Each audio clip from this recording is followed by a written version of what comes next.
Om Jnanatimarandasya Jnananjana Shalakaya Chaksurunmilitan Yena Tasmai Shri Gurave Namaha Vanchakalpatarubhyascha Kripa Sindhubhaya Patitanam Pavanebhyo Vaishnavibhyo Namo Namaha. Jai Shri Krishna Chaitanya Prabhu Nityananda Shri Advaita Gadadhar Shri Vasadi Gaur Bhaktavinda. Hare Krishna Krishna Krishna Hare Hare Hare Rama Rama Rama Hare Hare. So welcome everyone to our ongoing study of the Bhagavad Gita, and we're studying chapter 15. We began chapter 15 yesterday, we're continuing today. So I'm going to show you the PowerPoint presentation on this section. Let me see. I hope I'm going to show you anyway.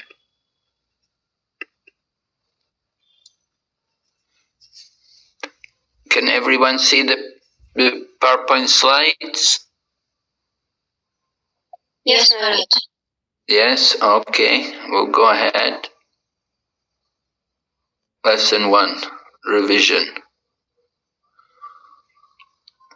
We talked about the entanglement of the living entity in the modes of nature and how to transcend the modes. Right? Chapters 13 and 14. Right? Chapter 12 was describing the glories of devotional service, Bhakti Yoga. And then chapter 13 introduces how by knowledge you can also come to Bhakti Yoga. So this is what happened. This is how we got to chapter 13. Lord Krishna wants to show that by knowledge, also by Gyan, we can come to Bhakti Yoga. And at the end of chapter 13,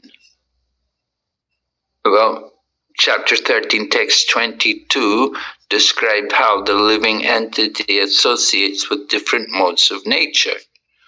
So chapter 14 was describing the different modes of nature.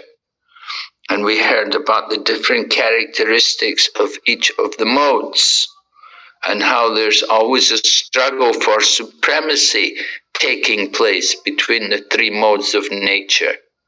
And sometimes someone's in the mode of goodness, but sometimes they become influenced by passion, and sometimes also they become influenced by ignorance.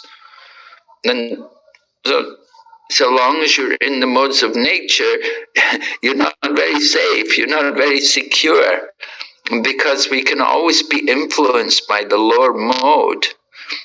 So we want to understand how we can get out of the modes. This is the idea. Right? Then we identified ways we are personally influenced by the modes of passion and ignorance. We identified ways we hope we were identified more about others rather than about our own self. I hope we're not so much influenced by passion and ignorance. You all look very nice and sweet and gentle, but certainly we can also be influenced by passion and ignorance. And it will come, passion, a lot of activity, very attached to results. You want to enjoy the results, an intense endeavor to achieve something. And then ignorance means just the opposite of the mode of goodness. A lot of intoxication, laziness, a lot of sleep, dirty in our habits, not clean, these kind of things. This is a mode of ignorance. So these things happen to us. So practical ways, we talked about practical ways we can develop the mode of goodness. Practical ways, what can we do to develop the mode of goodness?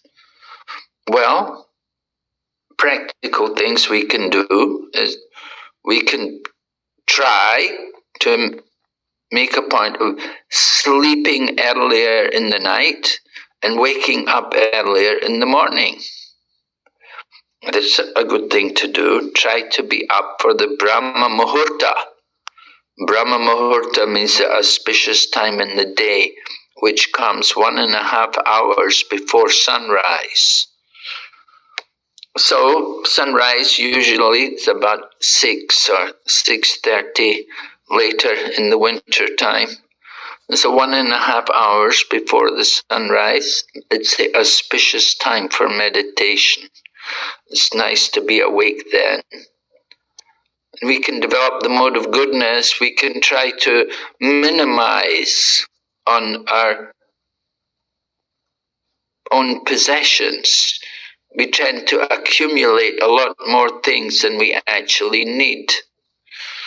You know, we may have even more money than we actually need. So we have to be careful to develop the mode of goodness. You get too much wealth, that's a problem. Too little wealth is also a problem, but it's actually better to have less money than to have more money. Brahmanas like to live simply. So it's more in the mode of goodness to be poor and to practice simple living and high thinking. So it helps us to be more in the mode of goodness. And then statements from Prabhupada's purports to chapter 14, which reflect his mission. So we showed some of those statements in Prabhupada's purports about, going to Arti, worshipping the deity every day and taking bath twice a day and these different things. So Prabhupada spoke about that by practicing spiritual life, then it's very easy to maintain the mode of goodness. If you're able to practice a spiritual kind of program in your own daily life, then it helps you to keep more in the mode of goodness. If every day you're reading and chanting, then your life will be much more in the mode of goodness. Right? So this was the revision. Association with material nature entangles him.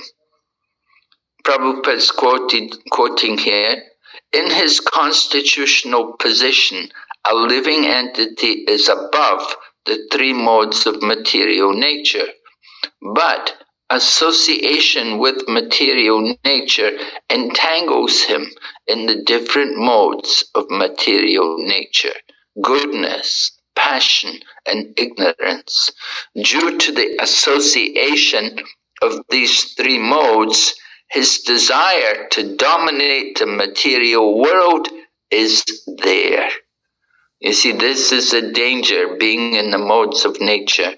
We develop a desire to dominate the material world. We want to control. We want to be God. So Prabhupada continues, by engagement in devotional service, in full Krishna consciousness, he is immediately situated in the transcendental position. And his unlawful desire to control Krishna, his unlawful desire to control material nature is removed. So this is from the Bhagavad Gita 14:26. purport.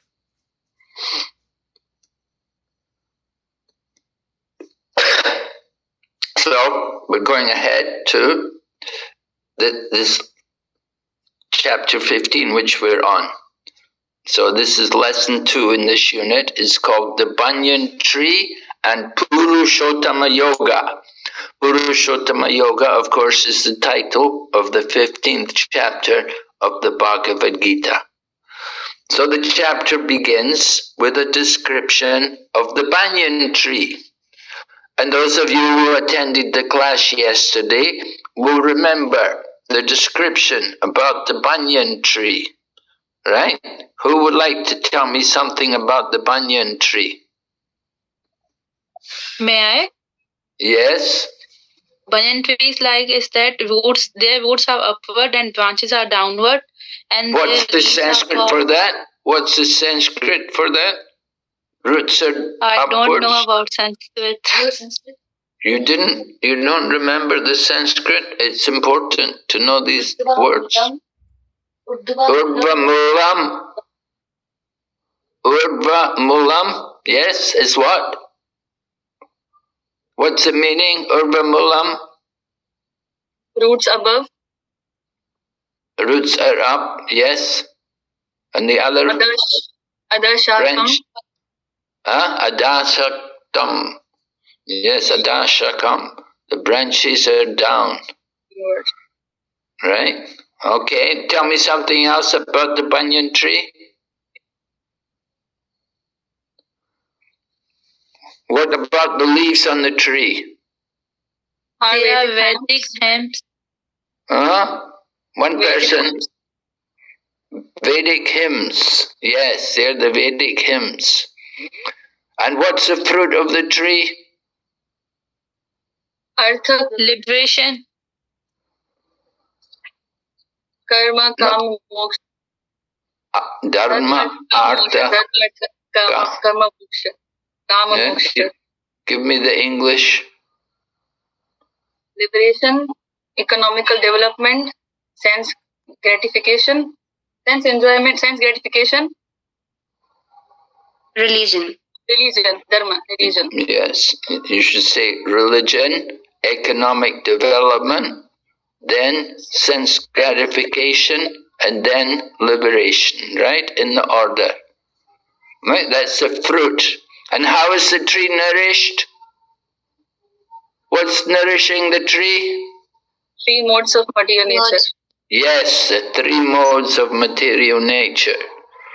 And the tree in the material world is situated on what? Desire. Yes, situated on desire. Right. Good. Something else about the tree? What about the sense objects? What are the sense objects? Twigs of the branches. The twigs, right? Twigs of the tree. And who's in the upper region of the tree? Who's in the lower region of the tree?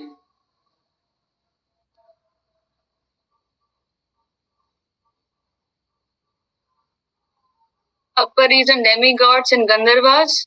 In lower region the lower animals, birds, horses. Where are the humans? Humans are in lower.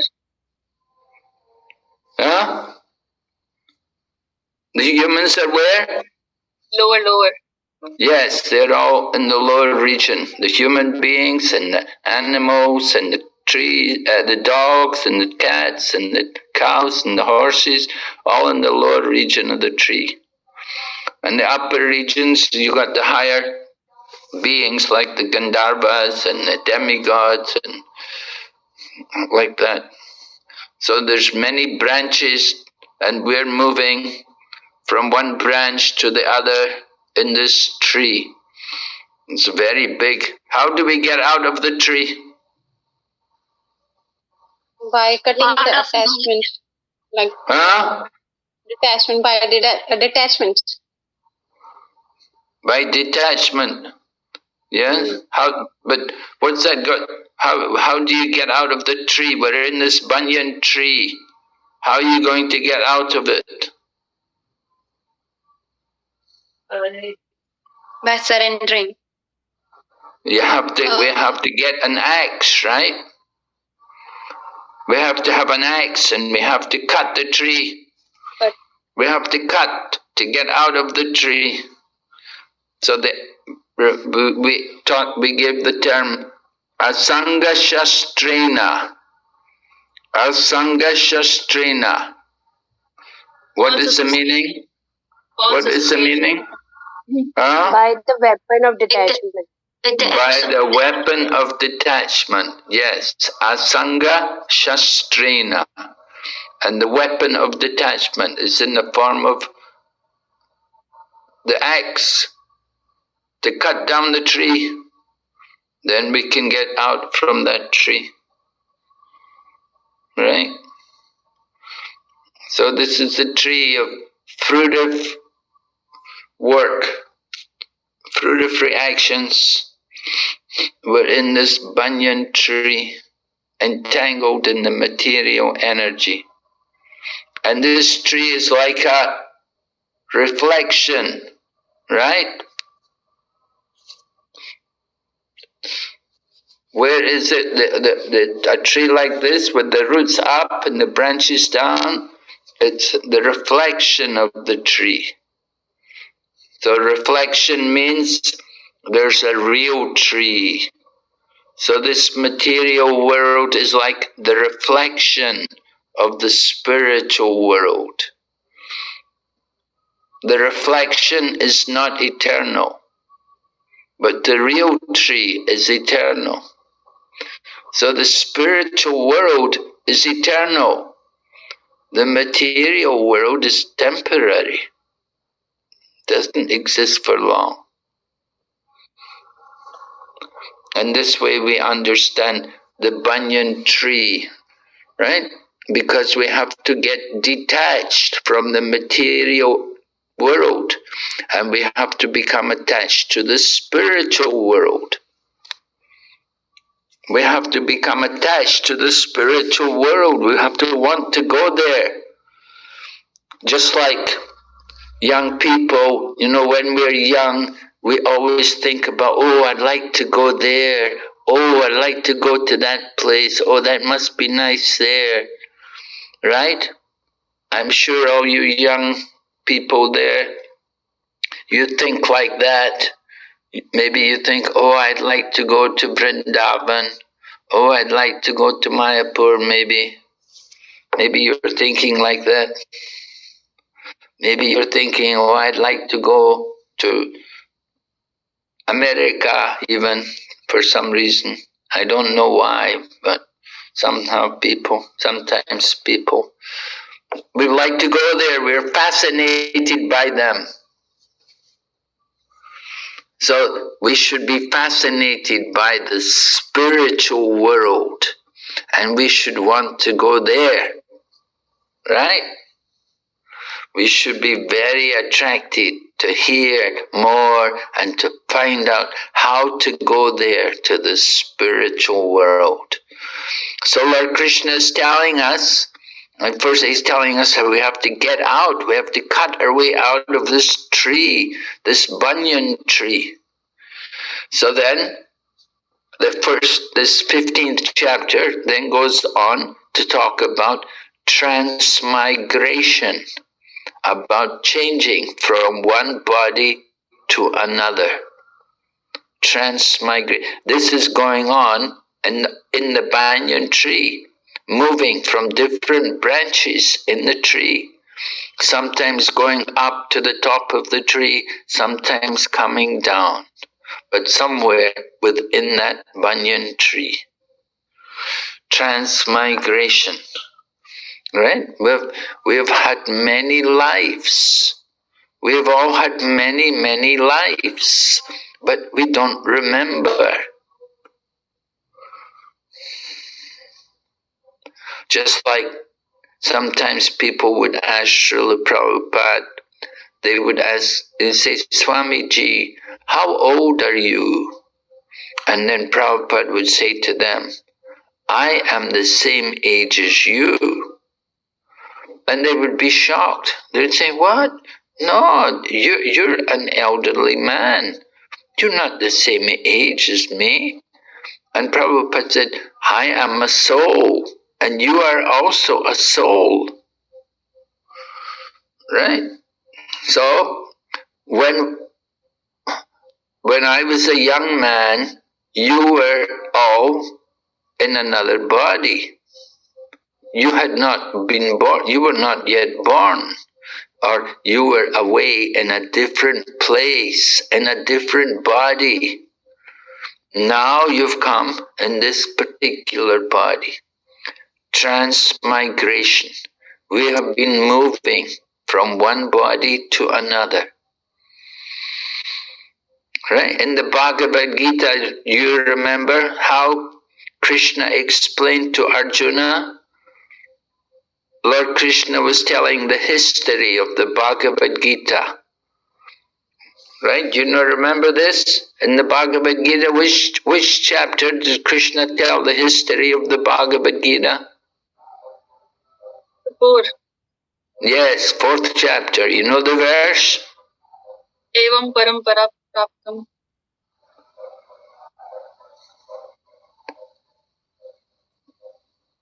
Go ahead. Evam parampara praptam. Is that all you know? You don't know the whole verse? No, Maharaj. Imam bivishvate yogam Yes. proktavam aham avyayam vivishvan manave prahur. Yes, do you know? Manor Ikshvaku Abravit. Yes, translation. Krishna said, I instructed this imperishable science of yoga to, who did Krishna instruct? Huh? Sun God Vivaswan. To the sun god, Vivishwan. And then what did Vivishwan do with it? Instructed it to Manu. And then what did Manu do with it? To Ikshvaku. Manu gave it to Ikshvaku. And what did Ikshvaku do with it? Instructed to. He gave it to the saintly kings, to the Raja Rishis, the Rajashis. Right? In this way the knowledge was passed down. Krishna created the parampara. But what happened? Evam parampara praptam imam rajashio vidu sakaliniha mahata yoga nashta parantapa. Right, the knowledge was passed down, but in course of time, the knowledge was lost. So Lord Krishna had to and so when Krishna was saying all this to Arjuna, what did Arjuna say? Arjuna said, oh Krishna, the sun god is so much senior by birth than you. He's so much older than you. How could you give the knowledge to the sun god? And what did Krishna say? How did Krishna answer? Krishna says to Arjuna that he has birth, but Arjuna don't remember any birth, but Krishna remember all of his births. Yes, he said, many, many births both you and I have had, O Arjuna. I can remember all of them, but you cannot. Right? We don't remember our previous lives. But we have had many, many births in different species of life, in different places. This is what we call transmigration, moving from one body to another. It's going on continually. All right? So that's from text 6 up to text 11. And then the next section is Krishna as a maintainer. Krishna is maintaining everyone. One of the things which we have to know about surrender is that Krishna maintains us. We should be thankful to Krishna for maintaining us. So that's verses 12 to 15. And then, the end of the chapter, we have the summary of the Vedanta Sutra. You know Vedanta Sutra? Veda means knowledge, and Vedanta means what? Veda means knowledge. End of knowledge. The end of knowledge. But it's in a sutra. Sutra means condensed. It's made short. So it's more difficult to understand. So anyway, the Vedanta Sutra is summarized. There's 3 verses there in that section at the end of the 15th chapter, which summarize the Vedanta Sutra. We'll look at that. All right, here's our banyan tree, right? From the first verse of the 15th chapter. The banyan tree. Not a very, not very clear picture. Anyway, this green thing on the top, this is the tree, right? Here's the tree, and here's the reflection of the tree. This is the reflection on the water. So the entanglement of this material world is compared to a banyan tree. The banyan tree, doesn't look much like a banyan tree, but understand there's many branches, branches and branches and branches and branches, and it's all over the place. If you go to see it, this tree in Calcutta, in the Botanic Gardens there, it's huge. It's huge. It's really a big tree. Right? So, the banyan tree. Reflected on desire, we said. In the material world, the banyan tree is reflected on desire, situated on desire. And here we have Urvamulam. Urvamulam, mula meaning root, and urva, going up. Right? And then, right, upward roots, and then adasakam. Adasakam meaning, what's the meaning? Adasakam? Branches are downward. Branches down, right. So adasakam, branches are down, and here we have the leaves, which represent the Vedic hymns. And then the tips of the branches, they represent the senses.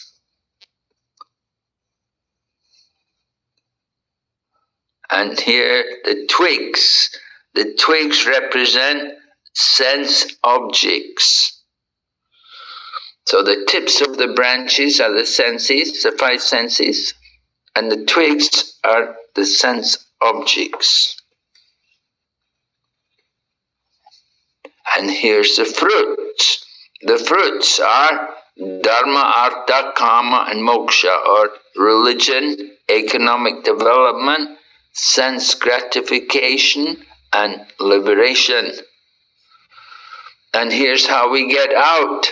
Asanga shastrena dridena chitva. Right? We have to cut ourselves out with detachment, the weapon of detachment. Dridena chitva, because the tree is strongly rooted. So the branches are very thick. So cut down this strongly rooted tree with the weapon of detachment. Hridena chitva means roots are very strong. And asanga, detachment, shastrina, the weapon. So we have to use the weapon of detachment. Prabhupada talks about urval mulam. He gives a nice example. He says, just like if you have to keep yourself, the legs are up and the head down. Somebody keeps you like this. How long you will feel comfortable? Right? Maybe you do yoga. Huh? If you do yoga, maybe you do headstand, inverted postures. So how long you can do it? Not very long. So somebody takes your legs and catches you and your head down, then it is not very comfortable. So this whole material world is like that. Urva mulam. The mulam should have been down, but it is up. Therefore, it is uncomfortable. All right? It makes sense, doesn't it? You can understand the logic here. Srila Prabhupada is presenting to us the logic. Another explanation is it is perverted reflection. We have got experience of the Urva Mulam on the bank of a river or the bank of a pond. The tree is standing, but the reflection, we find the same tree has become Urva Mulam and Ada Shakam. Urva Mulam, the roots are up, the branches are down. So, by this statement, Krishna says that this is not real. That reflection in the water of the tree is not real. The real tree is up. Similarly, real enjoyment, real varieties, everything is in the spiritual world. It is simply reflection. It is not fact.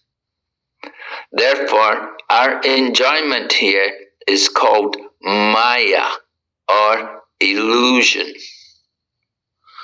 Prabhupada's lecture on the first verse of the 15th chapter, given in Bombay, February 26, 1974. 1974, where were all of you? None of you were born. Not at that time, you were in some other body, some other place. Now you've got this human body. Now you've got the association of devotees. So now you have the opportunity to cultivate Krishna consciousness. So you have to take it very seriously. Right? So here is this verse from Bhagavad Gita. Yesterday we studied the translation and purport. Here's the Sanskrit. Right? Who's good in chanting? Let me hear you chant. Someone who would like to chant? Maharaj, may I? Yes. Nirmana moha jita sanga dosha adhyatma nitya vinivarta kama dvaindvai virmukta sukha dukkha sanghe gacchanda mooda padam avyayam tat. Nirmana moha jita sanga dosha adhyatma nitya vinivarta kama द्वन्द्वै विमुक्ता सुख दुःख संगैः गच्छन्त मूढा padam avyayam tad. Okay, thank you very much. And here's the translation. This is text number 5. Those who are free from false prestige, illusion, and false association, who understand the eternal, who are done with material lust, who are freed from the dualities of happiness and distress, and who, unbewildered, know how to surrender unto the Supreme Person, attain to that eternal kingdom. So Lord Krishna is describing the qualification here for us to go back into the spiritual world to enjoy the association of the Supreme Lord. We spoke about it yesterday. We have to be free from false pride, from prestige or pride. In other words, we have to cultivate humility. Our ego, often the problem is our false ego. The false ego. What happens is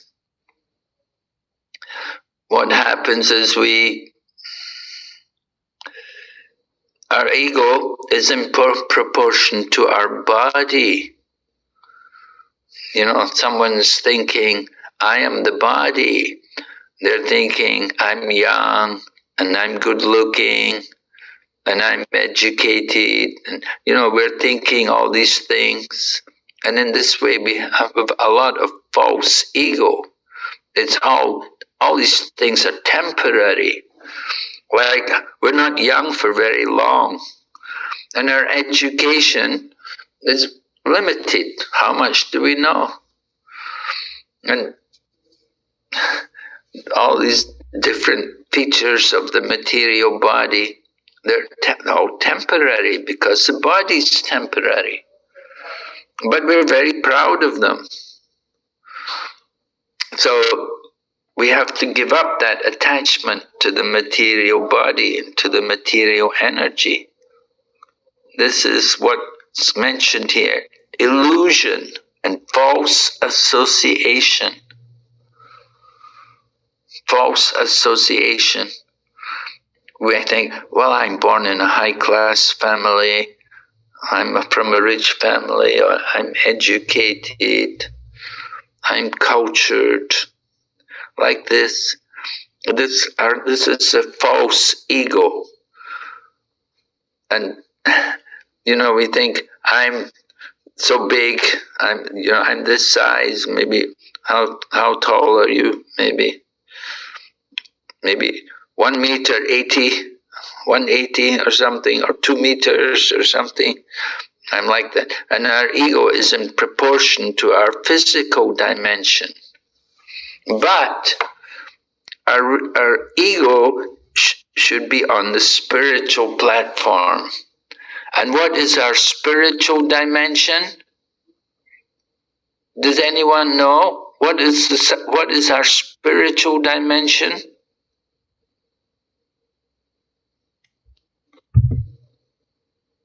Do you know your spiritual size?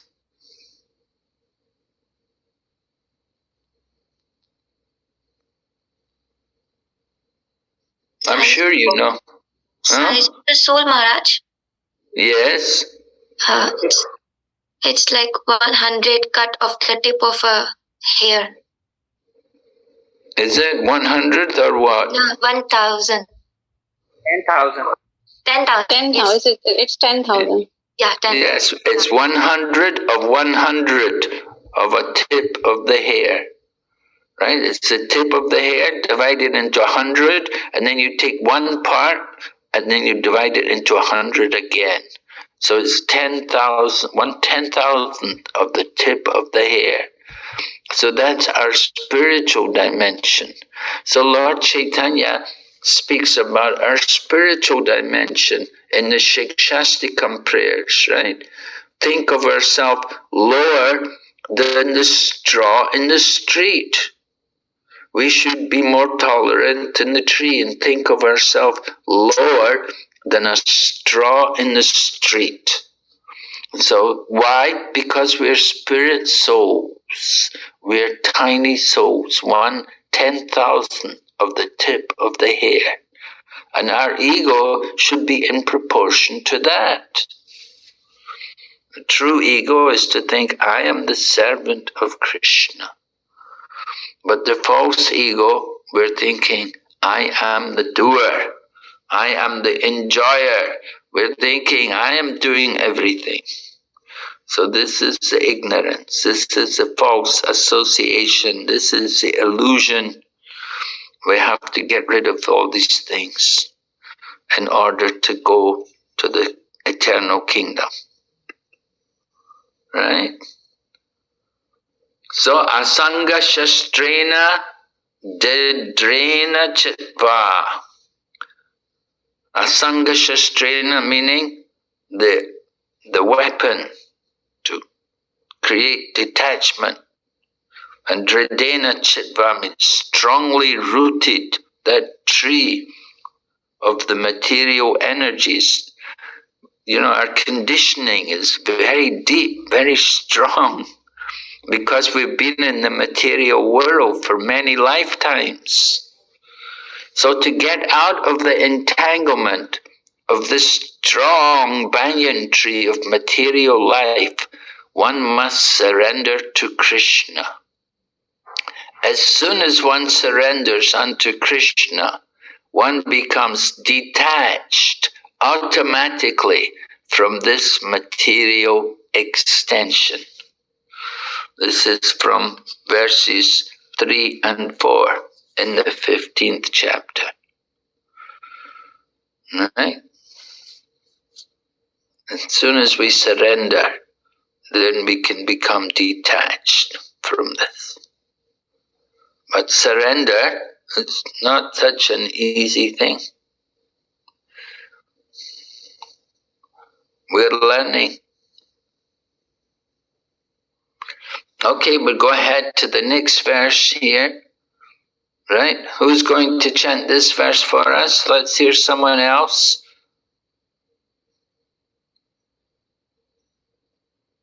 What about one of the men? Let's hear one of the men chant this sloka. Krishna Maharaj. Yes, go ahead. Pashyate suryo nasya shanko na pavakah yad gatva nibhante tadhama paramam mama. Okay, very good. Yes. Okay, this is text number 6. That supreme abode of mine is not illumined by the sun or moon, nor by fire or electricity. Those who reach it never return to this material world. Right? So Krishna had been speaking about surrender and how by surrender then we can go to Krishna's abode. So we may want to know, what is it like in that abode? So Krishna is telling us a little bit about it.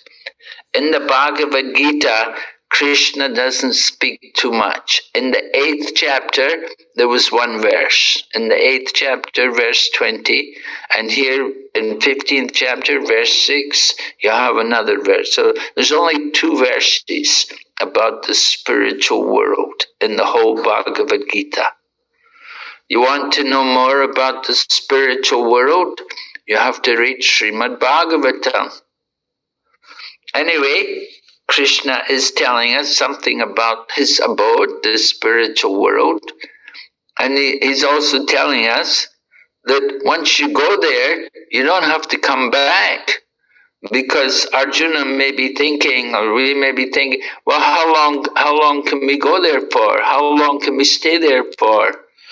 You know, like you go to countries these days, they give you a tourist visa, or they give you PR or something. They give you a visa so you can stay for some time. Maybe you get a student visa like that.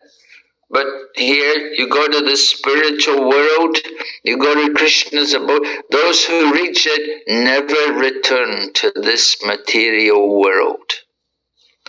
Oh, we may say, oh, I don't want to go. Oh, I don't want to leave my mother. Oh, I don't want to go. Like that. We get very attached to our material situation, our bodily comforts, our bodily relations. Oh, I cannot leave my family.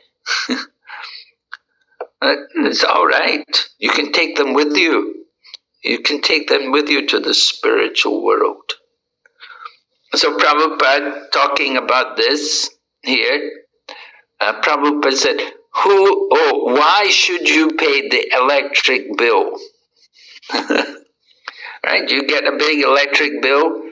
Yeah, I know in the winter time when it gets really cold, you know, we want hot water to take bath, and we want some heating sometimes in the room to keep the room a little warm. So Prabhupada said, what is this foolishness? Why should you pay the electric bill? Go there and live there. There's no need. Na tad basayate. It is the spiritual world is not lit, is not lighted by the sun, the moon, because everyone is effulgent. Every planet is effulgent. So therefore, there is no need of these things. There is no ignorance. There is no scarcity. There is no miserable condition. Doesn't it sound very nice? Who are you interested to go there? Who is interested? Remember, you go there, you don't come back, right? So, and you don't need to pay the electric bill also. So nice. So natural heat. This is Prabhupada lecturing Srimad Bhagavatam 3:25-21 in Nairobi. Prabhupada went to Nairobi, Kenya. He was there in 1975. This lecture was November 1st. Okay? And here's the other quote from the purport of verse number 6 of the verse we just read, 15th chapter. Prabhupada said, one should be captivated by this information. He should desire to transfer himself to that eternal world and extricate himself from this false reflection of reality. Right? We're trying to enjoy the false reflection of reality. We should try to get free. You want to enjoy some reflection, or do you want the real thing?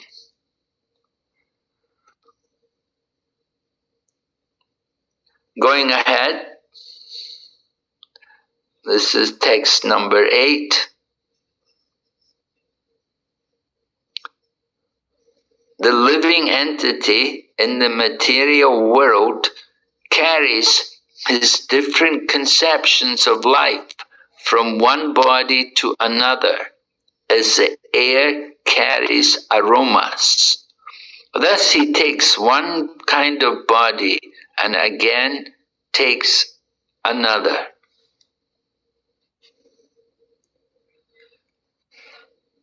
Thus he takes one kind of body and again quits it to take another. Vayur gandham ivasayat.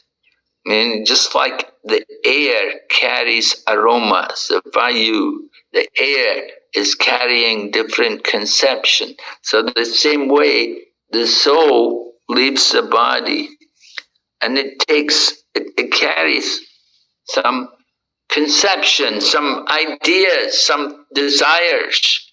And these things take us to another body according to our consciousness. You know, you've already studied earlier in the Bhagavad Gita, Krishna says, Yam yam papismaram bhavam chachite anti kalevaram. Whatever you remember at the end of life, then you will carry that state with you to the next life, and you will prepare for a next body, for your next body. Just like the air carries aromas. When the air passes over the garbage, it carries a smell from the garbage. And when the same air passes over the flower garden, it will carry the smell of the flowers. Now the air doesn't smell of flowers and it doesn't smell of garbage, but it carries that smell because it passed over these places. So the same way, the living entity in the material world, we have different conceptions of life, and they take us from one body to the other, just as the air carries aromas. So if we can cultivate spiritual the attraction to Krishna and the spiritual world, then we can also go there. We don't need to take birth again and again in the material world. That is the point.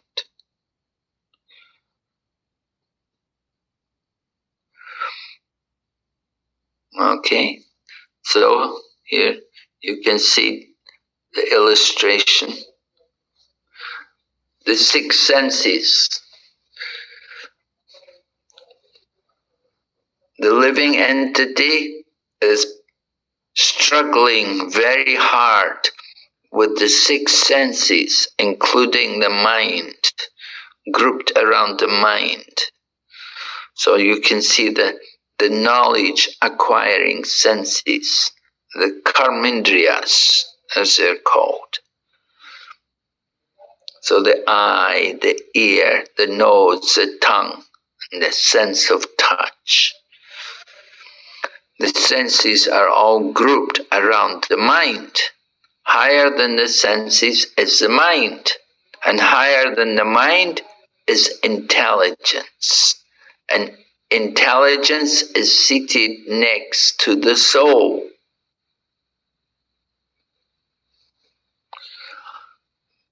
So the senses, they're grouped around the mind. The mind is dictating to the senses to act in different ways. So in Srimad Bhagavatam, they give the example that the five senses are like the man who has 5 wives. If you have 5 wives, then each wife wants to go someplace. They have their own way. One wife wants to go to the mall. Other wife wants to go to the hairdressing salon. Other wife wants to go to buy some food, like that, different things. So the same way the senses, each sense is demanding attention. The tongue is saying, take me there. The nose is saying, take me this place. The eyes want to go the other place. The ear, the sense of touch, they all demand something. So that is the way that we're creating the body in the next life. These different actions centered around the mind. So, text 9 describes the process of transmigration. Right? Who's going to read the Sanskrit for us this time? Someone else who's not read?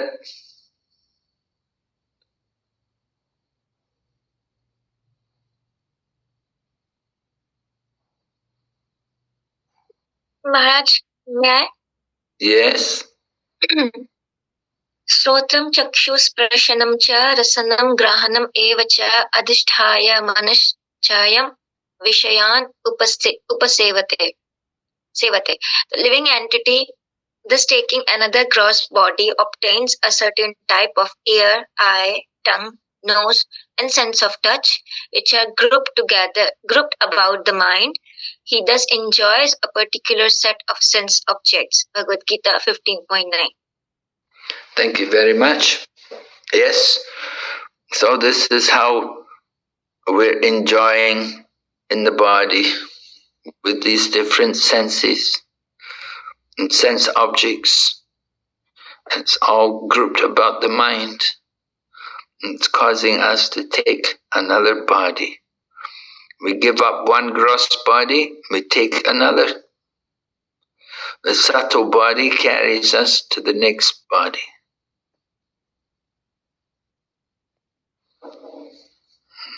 And sometimes you get the body like this fellow, this rabbit. Sometimes we get the dog's body, sometimes we get the rabbit's body, the cat's body. We're lucky to have the human body. It's very special to get the human form of life. There's so many other forms of life. So we're even more fortunate because we get the association of devotees. And in the association of devotees, we can cross over the ocean of material existence. Prabhupada explains, once placed in some particular kind of body, he comes under the control of nature because the body, being matter, acts according to the laws of nature. At that time, the living entity has no power to change that law.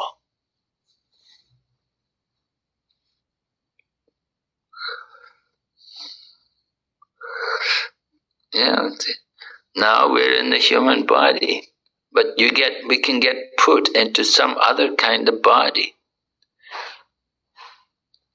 Sometimes I saw this dog. It was a little dog, and the man was putting a leash around the neck of the dog, and the dog got so upset. He didn't want the leash to be put around him. Oh, the dog was in the dog. This spirit soul was in the body of the dog, and he was not very happy in that dog's body. He had to bark. He couldn't do anything else. So, like that, we get put into these different bodies. We have no power to change it. Once you're in the dog's body, you have to bark. You can't do anything else. Just like sometimes you get put into the body of a pig, but you have to live like the pig. You can't say, no, I don't want to be here. I don't want to be in this. I don't want to be in. You have no choice. The law of material nature, like that, we cannot change. Prabhupada continues, suppose an entity is put into the body of a dog. As soon as he's put into the body of a dog, he must act like a dog. He cannot act otherwise. And if the living entity is put into the body of a hog, then he is forced to eat stew and act like a hog. This is transmigration. We get put into all these different bodies. It's not very pleasant. And it's been going on for a long time. We've been through so many different bodies. So, a little exercise for you, right, today. We had some groups. Can we make some groups tonight with the devotees who are here?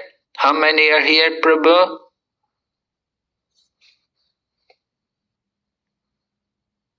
Maharaj, 27. 27. Okay, so you have to make about 5 groups, right? And we want you to, in your group, make a list of significant philosophical points relevant for preaching Krishna consciousness from the Bhagavad Gita 15.7 and 15.15, verses and purports. And then also discuss the significance of Bhagavad Gita 14.3 and 4, verses and purports. This is the exercise.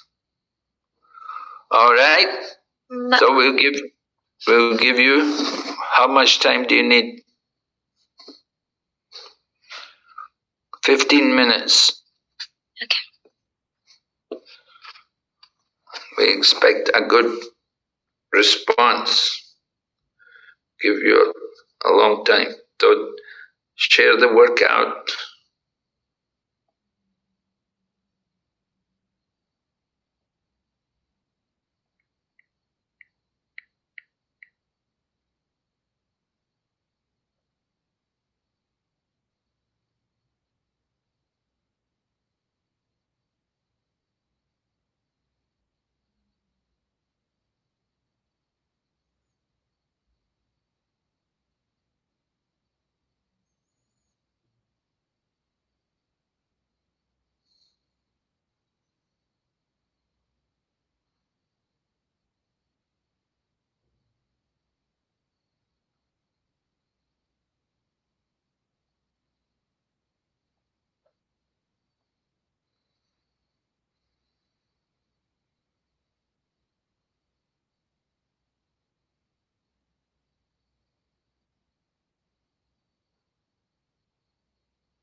Hare Krishna, Gurudev，顶拜您的莲花座。您时间方面，我可以跟您通一个话吗？简单的向您汇报一下东北之行的情况。如果你没有时间的话，我也可以给您发语音。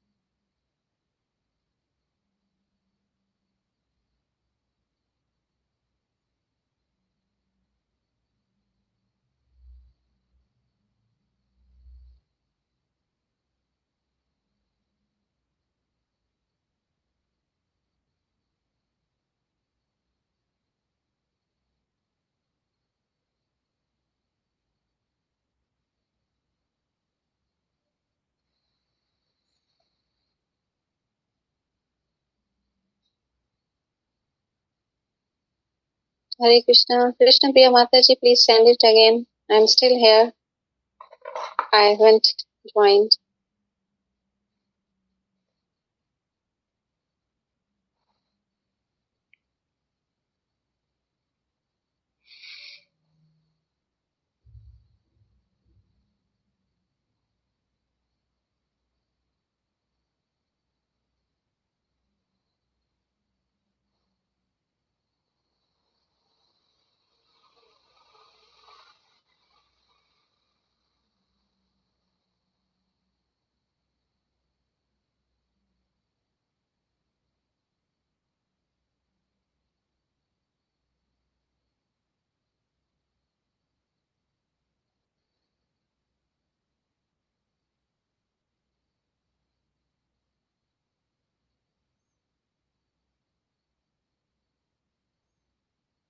Hare Krishna Maharaj, I'm still here. I haven't joined any room.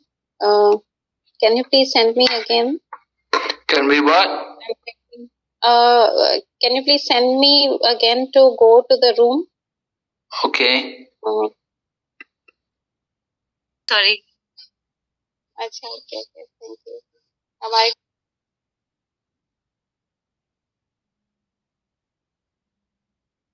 Maharaj wants to hear some from like men like Sagar Prabhu, Ishwar Prabhu, or anybody who's he wants to like hear from. Maharaj, you are muted. Krishna. Hare Krishna. Thank you. Anyway, if some men are there, yes, I'd like to hear from some men. I can also hear from some more ladies who have something to contribute. I want to hear from the devotees.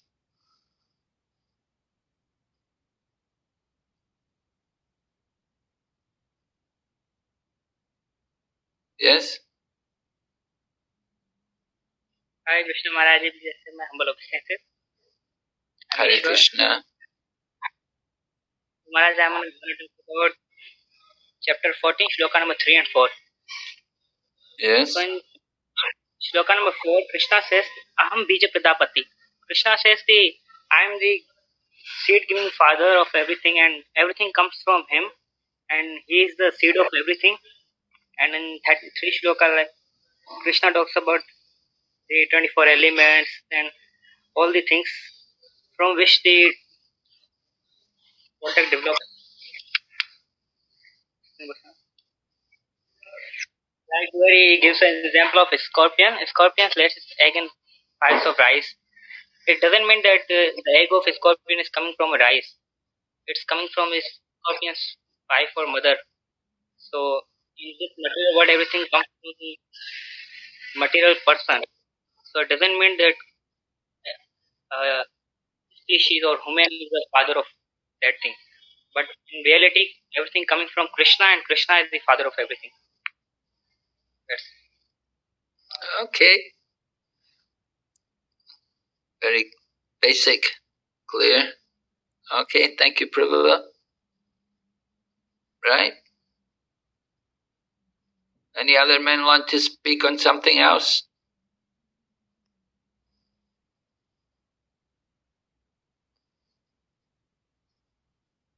How many men were in the group? There are 3, Maharaj. Okay. So another man should speak. Let me hear. Yes, Sagar Prabhu, go ahead. Hare Krishna Maharaj.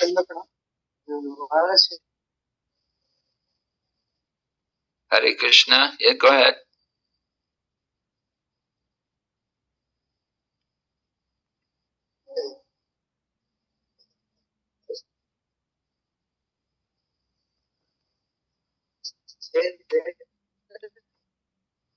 Oh. Difficult, huh? Hare Krishna Maharaj.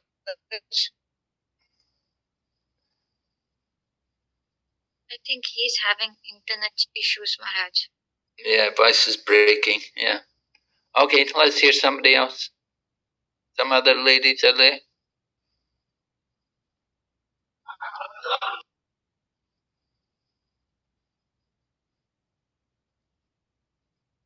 Any Mataji wants to include some points?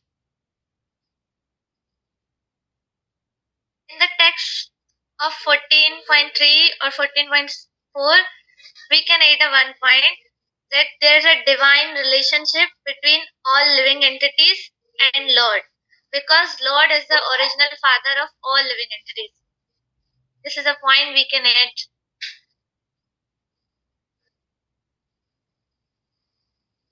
Okay, yes.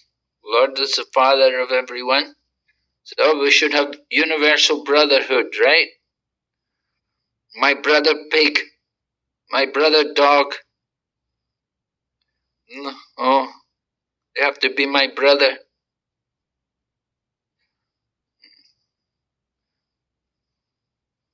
How are we supposed to apply that?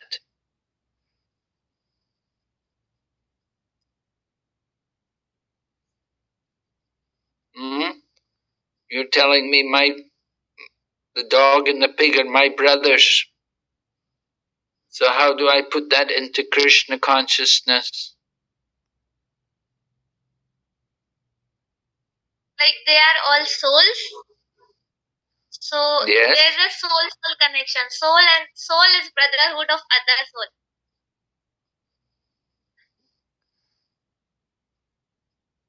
Yeah, they're all. Is there a difference between the souls in the dog and the pig and the man? No, I don't think so. The same kind of soul, huh? Yes. We all are the children of the same God. So how can we help the pig and the dog? What can we do for them? Treat Kirtan. Right. What can we do to help to elevate the pig and the dog? Maharaj, we can do street kirtan or sankirtans, and we can I remember one of the I don't remember the name of a devotee, but they said that we can even share prasadam to these the dogs and the pigs. So yeah, we can give them prasadam. Yeah. We can let them hear the holy name. Yes. Lord Chaitanya discussed with Haridas Thakur, and Haridas Thakur said all living entities benefit from the chanting of the holy name. So if we let them also hear the holy name, that's very nice. Of course, we cannot behave with them all the same way. Just like the tiger is also a spirit soul, but you cannot embrace the tiger and say, oh, my dear brother tiger. Lord Chaitanya could do these things. Lord Chaitanya, when he came through Jharkhand forest, he got all the wild animals to chant and dance, and they all became like brothers and sisters, and they were the ferocious animals became gentle. But that's Lord Chaitanya. Lord Chaitanya is, we're not on Lord Chaitanya's level. We don't have his ability. But still, we can understand that they're also souls, part and parcel of Lord Krishna, and let them hear the holy name. And if possible, also we give them prasadam. Okay. What about the first part, the other verses that you were supposed to speak on? Mostly we only heard people speak on 14.3. What about the other exercise? Hare Krishna Maharaj, Yeah. as I have read something the conditioning is due to our false ego. Like suffering comes from our misuse of independence.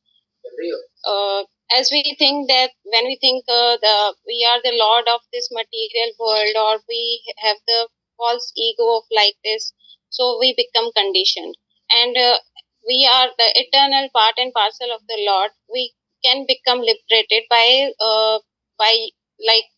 living our life by using our senses in the engaging ourselves in the good things, or engaging ourselves in the service of Lord.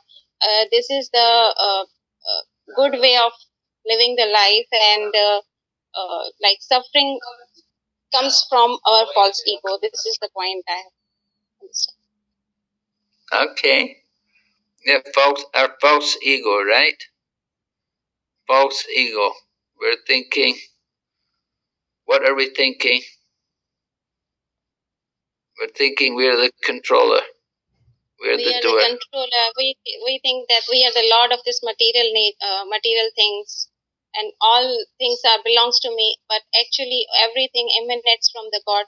We just forget it. That's why we have become conditioned. Yes, right. We forget. Right? We have to write these things up, put them on the wall. I'm not the body. I'm a tiny spirit soul. I know one man, he would do that. He'd copy out big sections from Prabhupada's books. He'd hang it on the wall to remind him that he's a soul. Okay. And the other verse also, Mama Vamsa Jiva Loke, Jiva Bhuta Sanatana. Right? Did you speak on that verse? Someone? Hare Krishna. Yes. 15.7, that I am highlighting the point that all the living entities are the eternal part and parcel of the Supreme Lord, and that this nature of the soul is the Sanatan. This is not a temporary condition. Like we are qualitatively one with the Supreme Lord, but not a quantitatively. Ah, yes.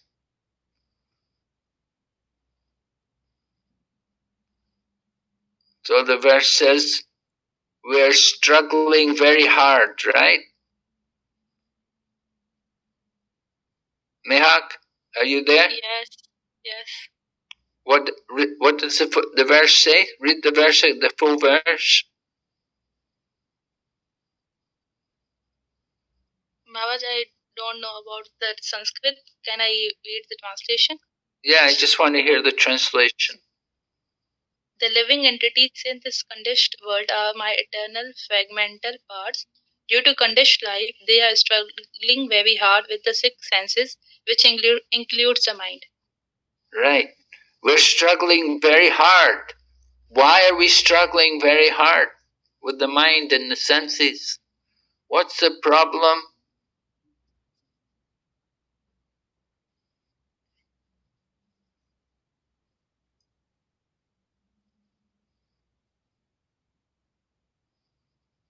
Well, in an earlier verse, Lord Krishna said, he says, he was describing about the material energy, right? The material energy is made up of he said, earth, water, fire, air, ether, mind, intelligence, and false ego. Altogether, these 8 comprise my separated material energy. And then the next verse, you know the next verse? He says, there is another nature of mind. Apariyamitastvanyam prakritim vidime param. Right? Jiva Bhuta Mahabaho Yeyidam Daryate Jaga. He said, there's another energy of mind which are all living entities. Right? And what are they trying to do?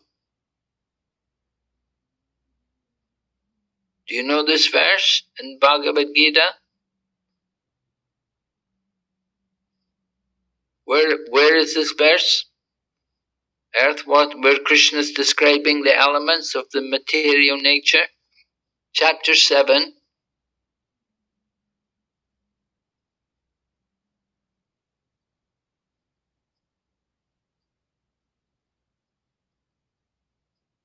right? Mehak? 7.4. Yes, is it? And then what's 7.5?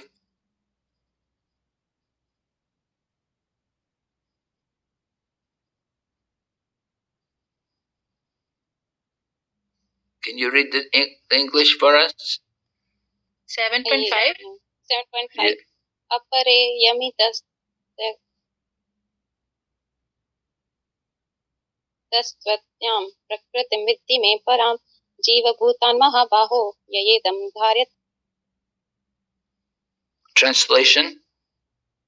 Besides these, O mighty armed Arjuna, there is another superior energy of mind which comprises the living entities who are exploiting the resources of this material inferior nature. Right. They're exploiting the resources of the material nature. That's why we're having so much trouble. Because we're trying to exploit all the resources of the material nature. That's why we're struggling very hard with our senses and our mind. Because we are trying to exploit everything in this material world. We have forgotten who is the proprietor. You know, we're thinking, this is mine. Just like we think, this is my oil. This is my land. Like this, people, wars, they're fighting over these things. So people are in this kind of ignorance. It's very difficult for them to understand. All right? Hare Krishna Maharaj. Yes? Maharaj, in text 7, I want to add something, may I? Oh yes, please. Maharaj, there is written that in three modes of nature, mind is in mode of goodness, is good, passion is troublesome, and in ignorance, travels to lower species. So if we want to move from these three modes of material nature, we need to transcend ourselves from these three modes of material nature. Like we can, as it is written, with the mind and senses. So we can engage our mind and senses in Krishna consciousness, so we can transcend ourselves from these three modes of material nature. Okay, yes. So what are you going to do? How are you going to engage yourself in Krishna consciousness? I will do the services to engage my senses from that into that, or engage my mind in remembrance of Krishna. How are you going to do it? Tell me. What are you going to do? First, I need to identify myself and my relationship with Krishna. Like Sambandha, Abhidaya and Prayojana is written in text 15. So first I need to understand my position, and then I can engage myself in that service. Well, you know your position. You're a servant. He's the master. Yes. Doesn't take long to know that. Now what are you going to do? How are you going to engage in Krishna consciousness? What activities are you going to do? Hearing, chanting. You're going to sit and chant all day? No. There are 9 processes are given by Prahlad Maharaj, so we can do whatever I'm doing right now. I can do akarma, like we read before. Whatever I'm doing, I can connect that with Krishna. Not only chanting or hearing, but everything I'm doing, I can just connect with Krishna. So I can engage my all senses in Krishna consciousness. Are you working? I'm a student, medical student, MBBS medical student. Oh, you're a medical student. Oh my goodness. So you have a lot of work to do. Yes. They keep you very busy. Yes. Do you get time to chant? Yes, Maharaj. Are you able to get? Huh? I'm practicing, Doctor. It's my last year. Oh, you're doing the internship? No, Maharaj. I'm not doing internship. You're not yet intern. It's my last year in college. Last year in college. Last year in college. Next year you're going to hospital, is it? Yes, Maharaj. Mm-hmm. So, are you able to get prasadam all right? Yes, Maharaj. I hope you're not going to go into the abortion department. No, Maharaj. Yeah. Yeah, you know, some of these jobs are not very suitable for devotees, you know. You have to do these kind of nasty things. So, are you able to get prasadam out every day? Do you cook for yourself? Yes, Maharaj. I'm living with my family, so my mother cook. Oh, your mother cooks for you. Okay. Is she a vegetarian? Yes, Maharaj. My whole family is vegetarian. Are they devotees? Yes, Maharaj. They are practicing devotees. Oh, very nice. You're lucky. Thank you, Maharaj. Okay. All right. So yeah, engage yourself in Krishna consciousness. Everything you do for Krishna, study for Krishna, be a doctor for Krishna. Do everything in Krishna consciousness. That's very good. We have to always be thinking of Krishna. And you can distribute a lot of books. You can make a lot of devotees there. Jayapataka Swami Maharaj, you know, he's had a lot of health problems over the last 10 years or more. And he's spent a lot of time in and out of hospitals, but all the time he's distributing books and different things of Krishna conscious paraphernalia to people, all the different doctors and the nurses and the other patients and so on.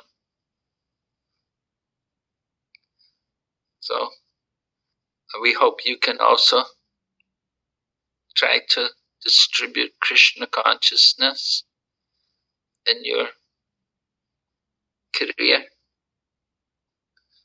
Try to give Krishna consciousness out.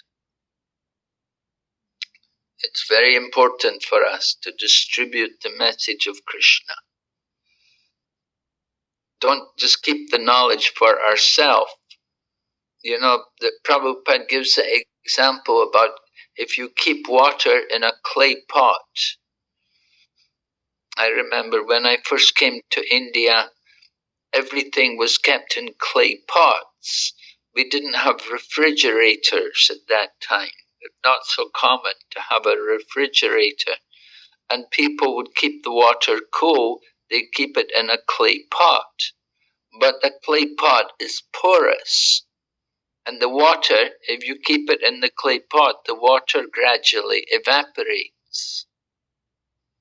So the same way with spiritual knowledge. You may have a lot of knowledge, but if you don't use it regularly, gradually you forget it. Just like you're studying medicine, and you have to constantly revise yourself and review everything you've studied. You want to be able to use it. You don't want to forget it. And so it's important to regularly review and remember everything. And so similarly in Krishna consciousness, whatever spiritual knowledge we absorb, we should distribute it. We should share it with other people. And in this way, we will remember it better. But if we just keep it for ourselves, and we just store it in our mind, then gradually it will dry up, it will evaporate, we'll forget. Just like you're doing Bhakti-Shastri, is it? You're doing Bhakti-Shastri course just now? Right? Yes, Maharaji. Yes. Yeah, all of you students, you're doing Bhakti-Shastri course. So you have to learn slokas, right? Part of the course, you will have to memorize some slokas. You should learn the Sanskrit and the translation. And you should be able to say it and use it. But often we find devotees, they do very good for the exam, and then after the exam, they forget everything. Right? They learn it for the exam, just like whenever I know when I was studying, when I was a student, we had exam, I'd learn for the exam, but after the exam, forget it, never use it again, put it aside. So, Bhakti-Shastri is a bit like that too. People learn Bhakti-Shastri and they learn the slokas and then they forget them. You want to use them. You want to recite them again. You make use of the things, the knowledge you're learning. It's very important, Tell other people.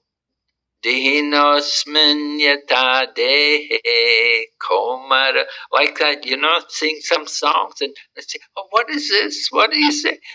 And you can tell them, you can talk to them, tell them about this, what the verse means. And in this way, you'll give Krishna consciousness to people. We have to always be thinking how to give more spiritual knowledge to other people. All right? Any questions? Anyone tonight? Maharaj, I have a question. Yes?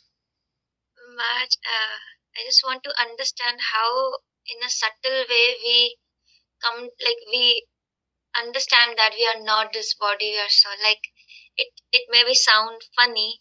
Like, I personally, I'm afraid of lizard. And as you mentioned that we have to see this like even in everyone is the jiva and everyone is the soul. But as a part of a lizard, I don't see it. And when I go to the preaching platform, even with my family members, they said that, oh, you are so much afraid of lizard. How you are in the concept of you're not this body, you are soul. So how to understand this, that we are not this body, we are soul, in a very subtle way? Because sometimes it makes me confused. So that's why.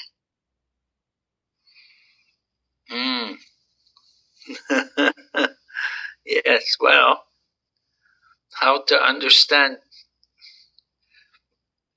The first thing we have to do, we have to experience an awakening of the self, self-realization, that self-realization. And I think it comes about more by chanting the Hare Krishna mantra. When we chant the Hare Krishna mantra, we can actually experience an awakening of the self, of the soul. We can feel the soul within us. We can feel that spiritual particle within us. And similarly, when you see a person born, a baby takes birth. How do they take birth? How did they get the body? Because there's a soul there in the body. And when a person dies, what's happening? The soul is leaving the body. When you see someone die, they're leaving the body. So death is just a change of the body. So we see the movements of the soul. And the soul, we have to understand how there's life in everyone and everything. Even the grass and the trees and the plants, they have life. One famous Bengali scientist, he did research to show that consciousness was there in plants. Even there was another man, he played music to different kinds of plants. And when he would play soft, pleasing, very gentle music, the plants would grow very nicely. But when he would play music which was very harsh, banging, a lot of drums, the plants would all dry up and wither, They would respond to the different music which was played to them. So you could see the consciousness.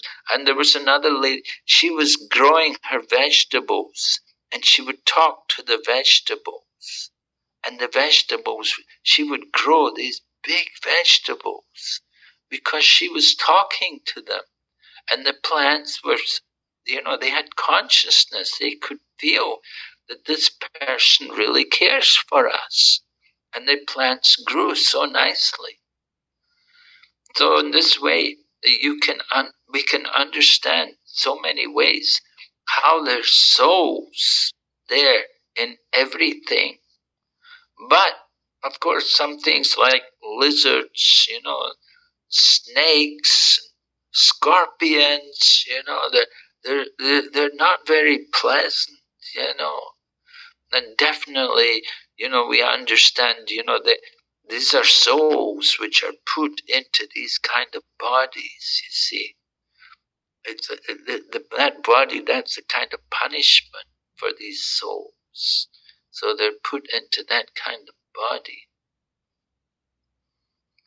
So Haridas Thakur, he was in the cave and there was a snake.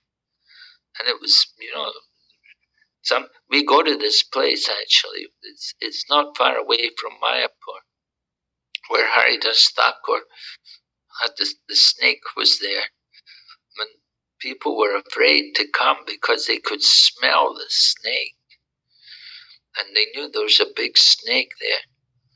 When Haridas Thakur said, I will go, I will move, because you're afraid to come here. And when Haridas Thakur was going to go, the snake left. The snake didn't want to inconvenience Haridas Thakur. So even snakes, they have a consciousness. The Lord is in their heart. The Lord is in the heart of the lizard. The Lord is in the heart of these different creatures. Krishna is so kind, he's living with them.